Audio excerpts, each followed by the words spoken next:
Till date, I haven't found the difference between a forward slash and a backward slash. Hey there, it's me Suraj, and I'm going to be talking about something that, if you know me, and you probably do because I'm not exactly a YouTuber, but I do make YouTube videos.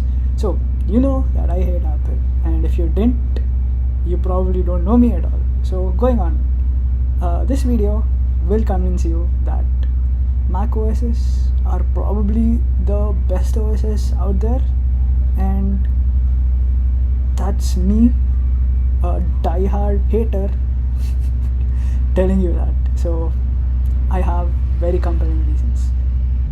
Okay, on to today's sponsor. It is Anishpati Shop. This is where I got my laptop. So technically he didn't sponsor anything.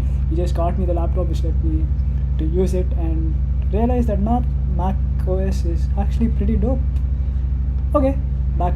So yeah, I have two reasons for saying that Mac is the best. One, a normie reason.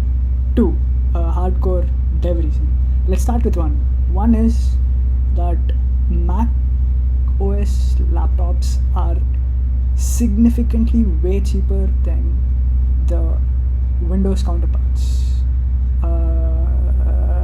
You're telling me Apple, the company which is super famous for overpricing their products, and you're calling it cheap? Yes, I am. The reason is, until Apple released Apple Silicon, their laptops were freakishly costly. But that's not the story anymore. Things have changed. We have a new thing that we need to consider. Apple Silicon is... their performance is... I'm gonna stop doing... But okay, just listen to me. Let's look at the laptop decisions I had. I started getting into game dev very recently. That is something that I'm super interested in, and I want to get in really. But then the problem is, the old laptop I had didn't support me computationally. Like, it could do all the stuff, but it was just not powerful enough, even though I don't game. So, oh yeah, one more thing. If you game, don't get a Mac. That should be common sense, but just keep listening to me. So I wanted something portable. I don't like heavy laptops. I'm skinny. You've seen me. I can't carry a heavy laptop. So I wanted something light and portable, and which could perform amazingly. So I was looking at two laptops specifically. The Asus Zephyrus G14 2022 edition and Razer Book 14. And the second you heard Razer Book 14, and if you knew a super heavy price tag is going to follow, you're right.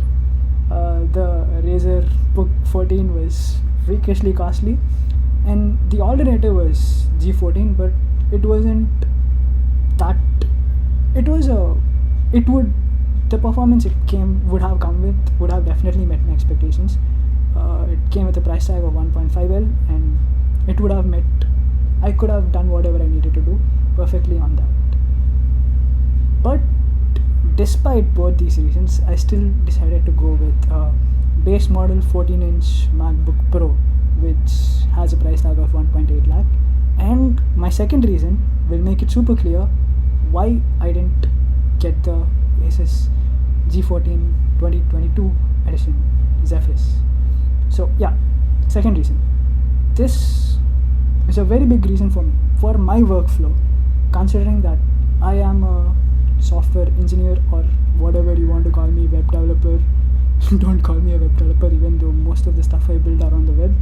Prefer to call myself a software engineer, but let's go to the point. My point is, Windows has a terrible, super terrible terminal experience. The default terminals it comes with command prompt and power line. They are absolutely rubbish. Till date, I haven't found the difference between a forward slash and a backward slash. Also, if the hand gestures I did were inverted, that's because the camera inverts stuff. So that's one big pain point I've had with the Windows terminal experience, and for almost 3 years now, I've been using Git Bash as an alternative. Now, Git Bash was something that was built so that users could use Git on a Windows machine, but then the problem, it did come with some basic Unix features, but it wasn't the whole Unix experience. But it was a great way into the Unix experience. So once I got used to Git Bash, I just really wanted to stay in something that gave me a Unix type of experience. So I moved to a Unix type of operating system. Linux, yeah, right. So I tried out Linux, and I had a problem that you might have faced as well, and it is the great Wi-Fi audio driver crashing pain point of almost every single Linux distro out there. So my first time with Linux was PopOS, and PopOS is, I think it's still a pretty new Linux distro. When I installed Linux distro, I instantly noticed that my Wi-Fi speed was significantly way slower. Like, I was hardly getting internet to listen to a song on Spotify. That was how significantly slow my laptop was.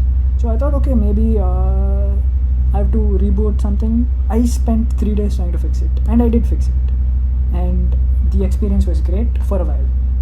And then here's what happened.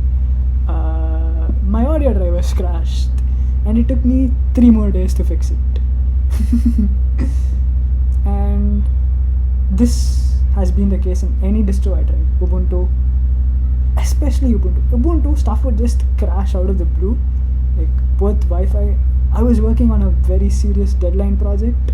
I had a freelance client, and he expected me to deliver within the next day, and right when I was in the most stressful point, my Wi-Fi crashed. And my freelance client, he wasn't very happy that I delayed. That's a story for another day. That might also be my next video. Also, I have a third point. The third point is making videos on a Mac OS based laptop is super easy. Fun fact, this video is barely edited, except just cutting out the trash and combining all the non-trash. No audio processing, no video processing. That's it for this video. See you in the next one. Peace.